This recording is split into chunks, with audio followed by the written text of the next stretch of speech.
This video is brought to you by Athletic Greens. Go to athleticgreens.com/Dan to get a free 1-year supply of vitamin D and 5 free travel packs with your first purchase. And be sure to stay tuned after the review for more info. Athletic Greens, the ultimate daily nutritional insurance. Hello everybody and welcome to my review for All of Us Are Dead, which has been the most watched show on Netflix worldwide as far as hours watched for the past couple weeks. And I love that Netflix is putting out this kind of data now because it can kind of help clue me in on some things that I might have missed. This was a show that I decided to see what the fuss was about because so many people were watching it, and it was one that I really like. So I want to do a full review here for you. The first part's going to be non-spoiler, so if you don't know what the show is, you can watch the first part, check out the show if you want. The second part is going to be a spoiler review, so if you've seen the show and you want to know my thoughts about specific things in the story, then you can watch that part. All of Us Are Dead is the latest in a strategic partnership between Netflix and South Korean talent in order to develop original content. So this is not something that was made and then bought by Netflix. They are starting to produce more and more stuff with South Korea. Squid Game was another Netflix co-production. The show is 12 episodes long and it's based off of a webtoon that was published between 2009 and 2011. And I guess you could best describe it as a zombie teen high school horror drama. There's lots of different genres that are sort of getting blended here. Sometimes that works, sometimes it doesn't work. In this case, I think it worked really well. Now, I'll say right up top that this is a show that was, as I mentioned, made in Korea, and I watched the show not dubbed, but in the original Korean with subtitles. Even so, though, I'm sure that I'm going to mispronounce the names. I'm going to do my best, but it's something that I'm still working on. The bulk of All of Us Are Dead follows a group of high school students at Hyosan High when a virus that turns their classmates into zombies starts to infect the school and the city. They have to fight for survival, while authorities outside the school search for a solution to the sickness that threatens to spread worldwide. One thing I like about this story is that they don't pretend that zombies don't exist. They name drop the movie Train to Busan at one point. So it's not as if it's a Walking Dead thing where you have to just pretend like everything that's ever been written about zombies is in some complete pocket universe. And yet, even though we live in a world where zombies exist, the explanation for why they exist actually makes sense because it's rooted in a believable story point. It's rooted in believable, what I'm sure is pseudoscience, but it doesn't just seem like this weird coincidence. Now, these are the more modern zombies. I guess you would call them the fast zombies. But in this case, I think it makes them more lethal, especially when they are attacking in large numbers. The brutality here is genuinely terrifying, especially when you see how quickly people can turn. When you see someone go from a scared high school student to a murderous zombie literally in a matter of seconds, it really underscores the urgency of this situation. The show is incredibly well acted, and even though most of the lead actors are a little beyond high school age, they do a really good job portraying these kids who are in the face of something that they never thought that they would actually have to confront in their lives. None of their reactions strike a false note through the entire show, and they all run the gamut of emotions from trauma to fear to humor, anger, disbelief, so many different reactions from so many different characters, and they're so well drawn that you understand how each one of them is going through this and coping with this situation differently. Just to pick a few standouts, Yoon Chen-young plays Chung-san, the closest to what I would call the show's main protagonist. He starts as the moral center of the group but transitions into a heroic role, ready to sacrifice his own safety for the group's well-being. Park Ji-hoo plays Onjo, Chung-san's neighbor and secret crush. Park's performance is quiet but effective. She's not one of the most openly emotive of the group, but she often drives home the emotional toll of what's happening. Her complicated relationship with Chung-san also ups the drama in the second half of the show. If I was going to give an award for Best Villain of 2022, then the winner by far, not even a contest, would be Gui Nam, who's played in this show by an actor named Yoo In-soo. He starts out as just a sociopathic bully, but things get worse when a quirk in his genetics allows him to become immune to the mindlessness of being a zombie, but gain their supernatural abilities. Gui Nam is chilling in his ruthlessness, and Yoo does a fantastic job of making him an eminently hateable bad guy. Other standouts include the character of Dae-soo, who's played by Im Jae-hyuki, the show's effective comic relief. Jeon Bae-soo plays Nam So-ju, Onjo's father and the head of Hyosan's emergency services, who fights to reach his daughter at school. Kim Byung-chul plays Mr. Lee, the teacher who's behind the creation of the virus, and he plays his role with a mix of horror at what's been going on, but also some kind of demented satisfaction with the fact that something that he made is this effective. And finally, there's Cho Yi-hyun as Namra, the reclusive class president who becomes an unlikely hero in the show's second half. And if you're looking at the show and kind of rolling your eyes and going like, ugh, enough with zombies. How many TV shows, how many movies have done zombies in the last 10, 15 years? I understand that instinct. It's been done every which way that you could possibly imagine, but the concept isn't the only selling point here. This one is actually worth watching because the zombies are scary and effective. It has the blood and guts factor. It's suspenseful. The action is shot well, and there's some great interpersonal drama. You hate some characters that live, you love some characters that don't make it, and each episode leaves you at a point where you can't wait to watch the next one. Don't watch this show if you want to watch just like one episode before you go to bed, because I promise you, you're going to be showing up bleary-eyed because you couldn't help but watch the next one, or maybe the next one after that. The show is a bit of a time commitment. It is 12 episodes overall with a 1 hour per episode runtime, but even given that time commitment, we devoured the show with very little complaint about how the time was spent. A lot of this show is about the journey that you take. It only takes place over about 3 days, but there are a lot of twists and turns and different places that you're not expecting to go. So I don't want to talk about it too much more before I get into spoilers. So this is where I'll say, if you haven't seen the show, if you're on the fence about watching another zombie show, or if it seems like a 12 episode show is too much, I really think you're going to enjoy it, particularly if you are a fan of the horror genre. Even if you're sick to death of zombies, I think you really are going to like the show, because again, it's not just that there are zombies in it. It's about the people, it's about their relationships, and it's also a really good apocalypse thriller. I mean, even just as zombies go, I really like how this show was done, especially because it wasn't done on an unlimited budget. So those are my overall non-spoiler thoughts on All of Us Are Dead. It's a big recommendation for me. From here on out, this is your blanket spoiler warning.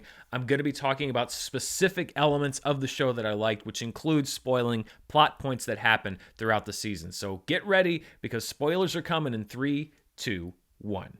So getting into spoilers, I want to talk about, first of all, why I love the origin of the zombie virus in this show. First of all, I like that it's explained. It's not something supernatural or alien. It's not left up to question. It has its roots in some kind of science. And I like that not only is it just some biological agent that got loose from a lab somewhere, it's actually tied to the plot of the show, and it's tied into a very serious real-life issue, which is bullying. The idea that this virus was created by a father out of love, and not even really out of a place of revenge, but trying to give his own son a chance to fight back against these bullies. In a weird way, if this had worked, you would almost be cheering him on. It's just that things went wrong, and this huge tragedy ended up striking everybody in this town. Then on top of that, to make the main antagonist of the show a bully who's immune to the virus that was supposed to help this kid fight back against him, just underscores how unfair and cruel the world can be sometimes. And that's what a lot of this show is about. Sometimes people get their just desserts, or the people that you want to get together, or whatever. But other times, it's about how things don't always work out the way that you think they're going to work out. That's tragedy. If it was just suspense and then you got what you wanted every single time, then I think the show would have run out of steam pretty early. The reason that it's so suspenseful is because the show in many ways is eminently unfair with the way that it treats some of the characters, either in a positive or a negative direction. I think the show also created a believable outbreak scenario. The choice to have people literally turn into zombies within seconds means that the outbreak can spread very quickly. You don't have to kind of justify why people are denying that this is happening and just to wait for more and more people to turn. No, this can happen within half an hour, and I love that even by the end of the first episode, you have this huge mass of zombies attacking the cafeteria. It's just that quick, and everybody's kind of caught on their heels by it. Keeping all of the action confined, the main action at least, to the school for an entire season was a risk, because it could have been very dull, boring, claustrophobic, repetitive. But I think one of the smart choices was to have the group move every episode and a half or so from the classroom to the recording room to the music room, etc.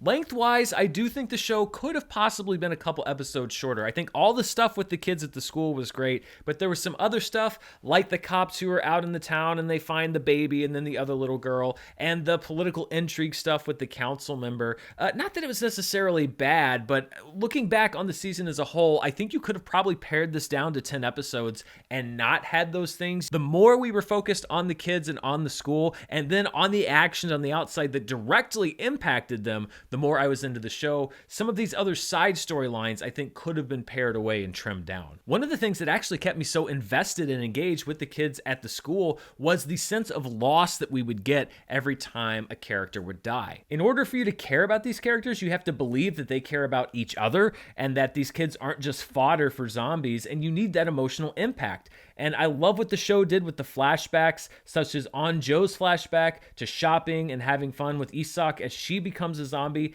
That could have been a very forgettable character death, but the show takes time to underscore the impact of what's happening and why this character's death is important, even if we don't know her very well. Speaking of character deaths and friend character deaths on the show, Gyeong-soo's death was perhaps the worst of the entire season for me. Just so unfair. He had such a pure friendship with Chong-san. The fact that he was basically murdered is such a mean way to kill this character off. And I know that Guinam was nominally the main villain, but I think I actually hated Na Yeon, the stuck-up rich girl, the most in the entire show. Just her arrogance was enough for me to hate her, but then you add to that the fact that she murders someone just to prove a point and be right. Once the class found out, I'm glad that they sent her off into exile immediately, mainly because I just didn't want to watch her anymore. I was so angry at her for what she did. I know that they were sort of showing that she was having a change of heart toward the end, but even though these are high school kids, I was 100% okay with her getting devoured by Guinam later on in the show. I know I was critical of some of the storylines that took place outside of the school. One of them that I think really worked, because it did tie in centrally to the other story, was following the military at the quarantine zone outside of the city, and particularly the general who has to choose what to do. Does he try to rescue people? Does he allow refugees out? Does he bomb the entire city, which he does end up doing in order to contain the infection? Do you risk the safety of the many to rescue a few? I like these kinds of quandaries, these kind of Kobayashi Maru type scenarios. It was heartbreaking to see the kids left behind on the school roof essentially to die, and then the general's decision afterwards to commit suicide is equally sad, because to break down a military man like that takes a lot, and considering the lives lost, it's believable. The other thing that was really believable about this show is how the rest of society reacts. You had the social media star who decided to infiltrate the zombie-infested city in order to, get donations for his live stream. You had the pranksters who pretended to be zombies and then did the trolling fake apology. You had the people that were blocking refugees from entering their city because they were afraid that they were going to get infected. There's specific reference to COVID-19 in the show, so obviously part of the adaptation process took place in a post-COVID world, and you have to wonder how much of the actual societal reaction that we've seen in the last couple years made its way into the show, even though the webtoon was done over a decade ago. I know I'm spending a lot of time on the story beats, but I also don't want to forget that the show was also incredibly well made from a technical standpoint. The visual effects were mostly exceptional. I'm sure that almost all of the backgrounds were CG, as well as a lot of the aerial shots. It was also well shot and choreographed. I love the scene in the library with Chong-san escaping the zombies, which reminded me of The Mummy, and you had the scene in the gym where the group attempts to blockade their way out, which was incredibly tense, as well as the scene where they barricade the classroom and the zombies are slowly pushing forward. In addition to the action, though, I'm also glad that the show took the time to do these quieter moments, and this is where this long-form format helps, because you can take a few minutes instead of a few seconds to do things like the kids recording messages on the camera to their loved ones. You have to have these moments to make us care. Some might say that devoting time to things like the death of Jimin's parents were not overall critical to the story, but I do think that you have to have these moments of hopelessness and devastation to paint the full picture of what they're going through. You need to empathize with these characters. Of course, the big question as we go into the second season is Chung-san alive? We know that Namra is alive. She's on the roof of the school. She mentions that there are others coming. I assume that she means other Hambies or half zombies or whatever you want to call them. I think Chung-san is one of them. I think that he did not turn. I think that he has those enhanced abilities. And even though we saw him getting caught in that explosion, we also know that people with the zombie abilities are capable of healing. We saw Guinam heal several times. So I think he's still alive. I just can't imagine that they set up all of these things with his crush and these different storylines and then left them unresolved. Of course, the other question being, is Guinam still alive?